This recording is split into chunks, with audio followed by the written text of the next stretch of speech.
Hello छात्रों, आप सभी का स्वागत है आपके अपने यूट्यूब चैनल स्टार एजुकेशन में। मैं लक्ष्मण सिंह लोधी आप सभी का स्वागत करता हूं।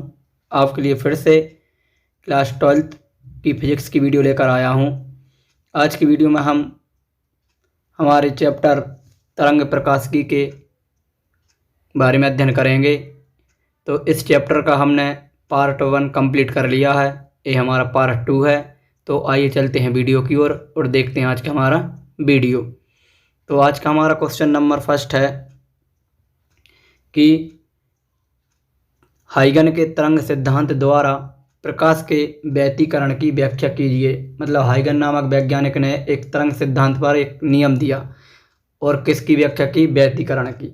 तो क्या बताया उन्होंने? तो लिखेंगे, हेडिंग बना लेंगे व्याख्या। जब किसी संकीर्ण प्रकाश स्रोत से, संकीर्ण मतलब बिंदु आकार के प्रकाश स्रोत से उत्सर्जित प्रकाश तरंग संकीर्ण स्रोत S1 S2 से निकलकर पर्दे तक पहुंचती है, तब जिन तरंगों के शीर्ष मतलब ऊपर के हिस्से या गर्त यानी नीचे के हिस्से, यानी कोई प्रकाश तरंग जा रही है तो ये शीर्ष और ये नीचे का गर्त कहलाता है। ठीक, तो दो प्रकाश तरंग हैं तो ये शीर्ष या फिर एक गर्त। ठीक, तो क्या लिखा है? गर्त एक साथ मिलते हैं तब उन बिंदुओं के संपोषी व्यतिकरण होता है। उन बिंदुओं क्या होता है? संपोषी व्यतिकरण, जिससे प्रकाश की तीव्रता बढ़ जाती है। क्यों बढ़ जाती है? क्योंकि जब प्रकाश तरंग एक ही दिशा से आएंगी और यहाँ पर यदि टकराएंगी तो इसकी तीव्रता क्या हो जाएगी? बढ़ जाएगी। क्यों? यदि मान चलो कोई एक वस्तु यहाँ से यहाँ की ओर गति कर रही है और पीछे से आकर एक और वस्तु उसको क्या कर दे? धक्का दे दे, तो उसकी तीव्रता क्या हो जाएगी? मतलब उसकी स्पीड क्या हो जाएगी? बढ़ जाएगी। ठीक, तो ध्यान रखना क्या हो जाती है? उनकी तीव्रता बढ़ जाती है। इसे चित्र में क्रॉस द्वारा प्रदर्शित किया गया है। ठीक, अभी नीचे डायग्राम आएगा, वहाँ पर आपको समझ में आ जाएगा। फिर आता है, तथा पर्दे पर संपोषी व्यतिकरण की स्थिति में बनने वाली दीप्त फ्रिंज मतलब चमकीली फ्रिंजें प्राप्त होंगी। इनको बिंदु B द्वारा दर्शाया गया है। ठीक, इसी प्रकार जब एक तरंग का शीर्ष व दूसरी तरंग का गर्त या फिर एक तरंग का गर्त व दूसरी तरंग का शीर्ष किसी एक बिंदु पर एक साथ मिलते हैं, तब इस स्थिति में विनाशी व्यतिकरण होता है।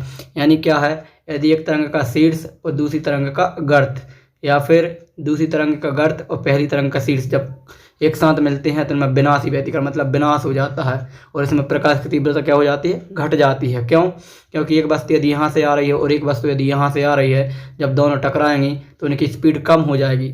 ठीक, तो इसी प्रकार की घटना यहाँ पर हो रही है, तो प्रकाश की तीव्रता क्या हो जाएगी? घट जाएगी। ठीक, इस स्थिति को चित्र में डॉट द्वारा प्रदर्शित किया गया है। ठीक, तथा पर्दे पर प्राप्त अदीप्त मतलब होता काली फ्रिंजें प्राप्त होंगी। ठीक, जिन्हें D द्वारा प्रदर्शित किया गया है। ठीक, अब इसके बाद में एक डायग्राम बताया गया है, यहाँ से आप डायग्राम बना लें। क्या है? यहाँ पर एक ये संकीर्ण प्रकाश स्रोत है, यहाँ से प्रकाश गया और एक संकीर्ण प्रकाश स्रोत यहाँ और एक यहाँ है। अब इसको हमने क्या बनाया? तरंग बनाई। एक डेड जो डार्क है वो किसको दर्शा रही है? शीर्ष को। जो डेड डैश है वो गर्त को। ठीक, इसी प्रकार यहाँ फिर इनको जब आगे बढ़ाते गए तो कहीं पर ये मिल रही हैं। ठीक, तो जहाँ पर डॉट है तो डॉट कब होगा? जब एक डेड डैश और एक डार्क मिलेगी तो वहाँ पर आएगा डॉट, और जब डेड डैश या फिर डार्क एक सी मिलेंगी तो वहाँ पर आएगा क्रॉस। ठीक, या तो डॉट मिलेंगी या फिर डार्क तो वहाँ पर आएगा क्रॉस। तो आप यहाँ से डायग्राम बना लें। ठीक,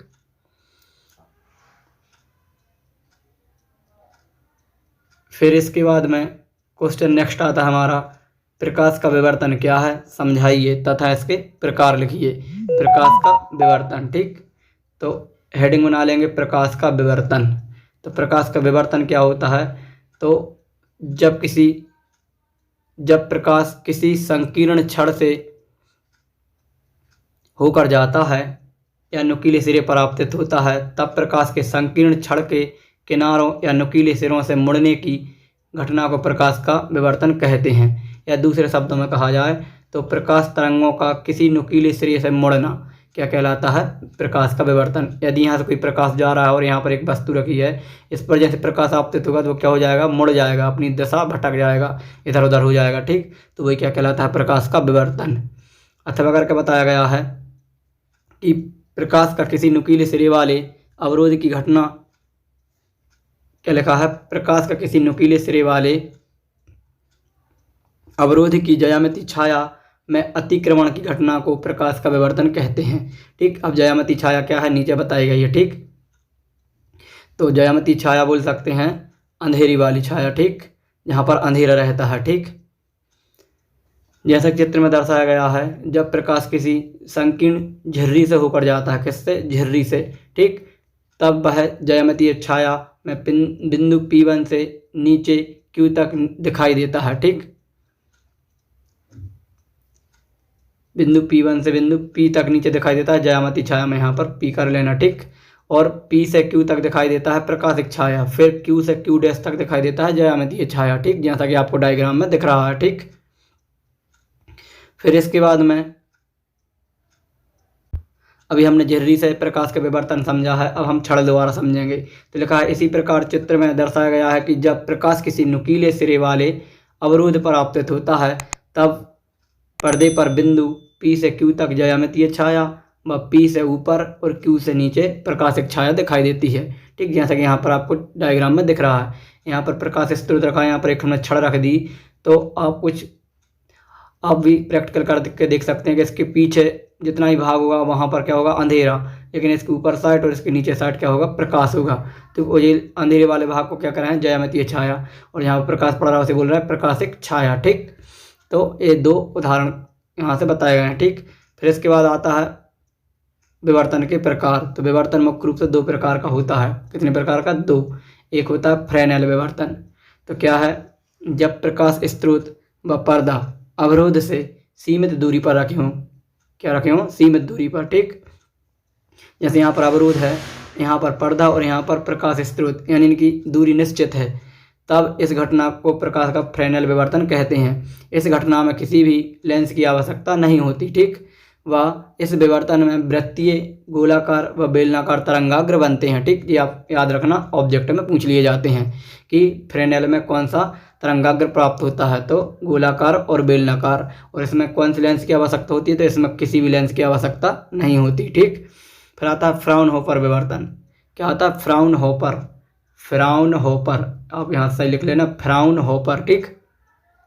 प्रकाश का ऐसा विवर्तन जिसमें प्रकाश स्रोत व पर्दा, ठीक है, जो मैं बोल रहा हूँ आप यहाँ से नोट करते चलें, स्रोत व पर्दा अवरोध से असीमित दूरी पर होते हैं, तब इस प्रकार के विवर्तन को फ्राउनहोफर विवर्तन कहते हैं, ठीक। इस विवर्तन में दो उत्तल लेंसों की आवश्यकता होती है। कितने, दो उत्तल लेंसों की, ठीक। और इस विवर्तन में बनने वाले जो तरंगाग्र होते हैं वो होते हैं समतल, ठीक। फिर इसके बाद आता है हमारा नेक्स्ट क्वेश्चन, एकल द्वि स्लिट से प्रकाश का विवर्तन। एकल द्वि स्लिट, ये क्या लिखा है, द्वि स्लिट, ठीक,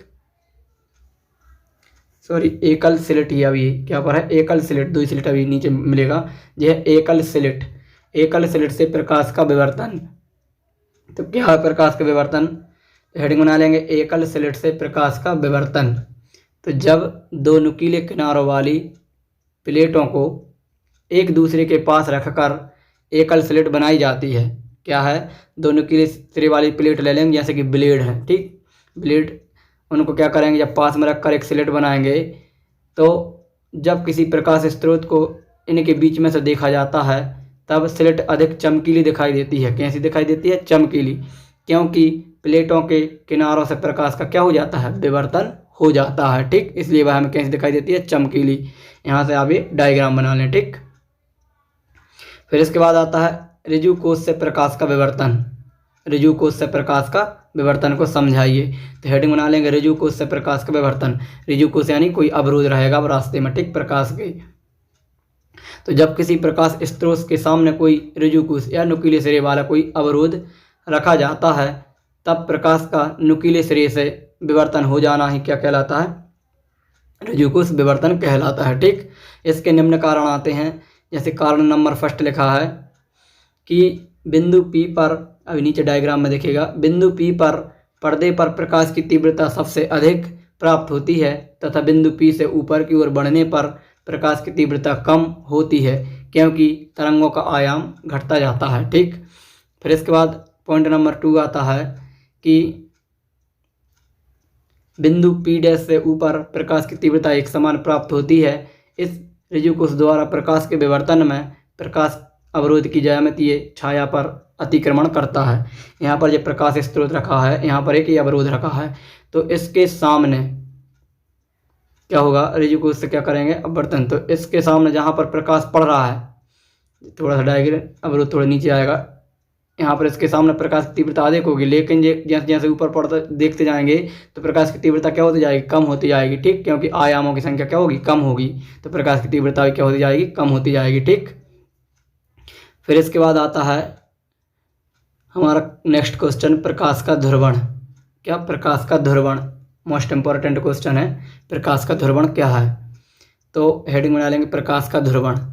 तो प्रकाश तरंगें विद्युत चुंबकीय तरंग होती हैं। कौन सी, विद्युत चुंबकीय तरंग है, तथा प्रकाश तरंगों में विद्युत वेक्टर व चुंबकीय वेक्टर उपस्थित होते हैं।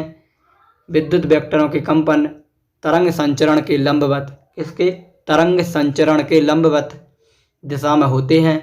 जब किसी वस्तु को या वस्तु से परावर्तित प्रकाश हमारी आँखों की रेटिना से टकराता है, तब उस प्रकाश में उपस्थित विद्युत वेक्टरों के कंपन हमारी आँखों से टकराते हैं, अर्थात आँखों की जो रेटिना है उससे टकराते हैं, जिससे वह वस्तु हमें दिखाई देती है। ठीक, फिर पैराग्राफ चेंज करके लिखेंगे कि ऐसा प्रकाश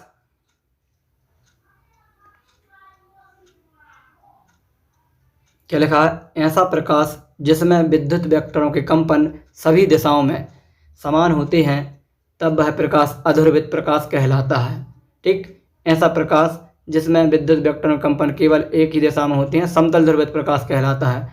तो सबसे पहले अध्रुवित प्रकाश, तो जैसे कि सूर्य का प्रकाश सभी दिशा में कैसा फैला होता है, समान, तो सभी दिशा में इसके कंपन कैसे हैं, समान है, तो वह अध्रुवित प्रकाश है। सूर्य का प्रकाश हो, टार्च का प्रकाश हो, ये क्या है, सब अध्रुवित प्रकाश हैं। लेकिन जिस प्रकाश के कंपन सिर्फ एक दिशा में हो, कहाँ, सिर्फ एक दिशा में हो, तो उस प्रकाश को हम क्या बोलते हैं, समतल ध्रुवित प्रकाश बोलते हैं। ठीक, और अध्रुवित प्रकाश से समतल ध्रुवित प्रकाश प्राप्त करने की घटना को बोलते हैं ध्रुवण। लिखा हुआ है अध्रुवित प्रकाश से ध्रुवित प्रकाश, यहाँ पर समतल ध्रुवित है, समतल ध्रुवित प्रकाश प्राप्त करने की घटना को प्रकाश का ध्रुवण कहते हैं। ठीक, इस घटना को क्या कहते हैं, प्रकाश का ध्रुवण। उदाहरण के लिए बताया गया है कि प्रकाश स्रोत जैसे सूर्य बल्ब आदि से प्राप्त अध्रुवित प्रकाश प्राप्त होता है। ठीक, सूर्य बल्ब आदि से जो प्राप्त हो रहा है प्रकाश, वो कौन सा प्रकाश है, अध्रुवित प्रकाश। फिर इसके बाद समतल ध्रुवित प्राप्त करने की कुछ विधियां हैं। तो समतल ध्रुवित प्राप्त करने की विधियां हैं, विधि नंबर फर्स्ट है परावर्तन द्वारा ध्रुवण, विधि नंबर सेकंड द्विवर्णता द्वारा ध्रुवण, नंबर 3 है द्वि अपवर्तन द्वारा ध्रुवण, नंबर 4 प्रकीर्णन द्वारा ध्रुवण और नंबर 5 अपवर्तन द्वारा ध्रुवण। ठीक, इन विधियों को हम समझेंगे। तो पहली विधि हेडिंग बना लेंगे परावर्तन द्वारा ध्रुवण। तो सर्वप्रथम सन 1808 में वैज्ञानिक मेलिस ने पता लगाया कि जब अध्रुवित प्रकाश किसी पारदर्शी सतह पर आपतित होता है, तब वह आंशिक रूप से समतल ध्रुवित हो जाता है।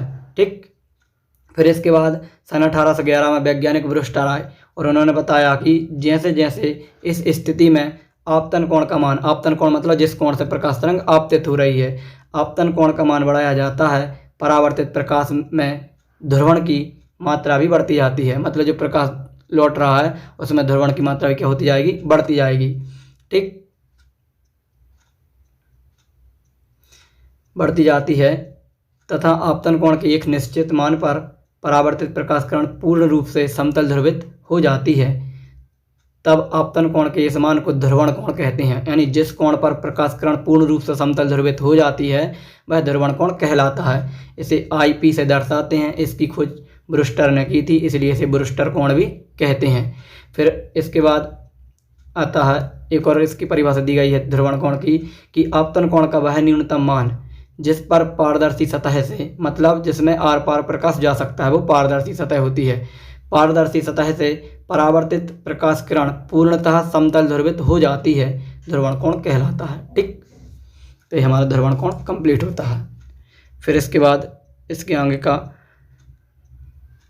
क्वेश्चन हम नेक्स्ट वीडियो में देखेंगे। तो आज की वीडियो में इतना ही। यदि वीडियो पसंद आया हो तो वीडियो को लाइक करें और चैनल को सब्सक्राइब करें और अधिक से अधिक बच्चों के लिए वीडियो शेयर करें ताकि प्रत्येक बच्चा इस वीडियो का लाभ ले सके। मिलेंगे नेक्स्ट वीडियो में। जय हिंद।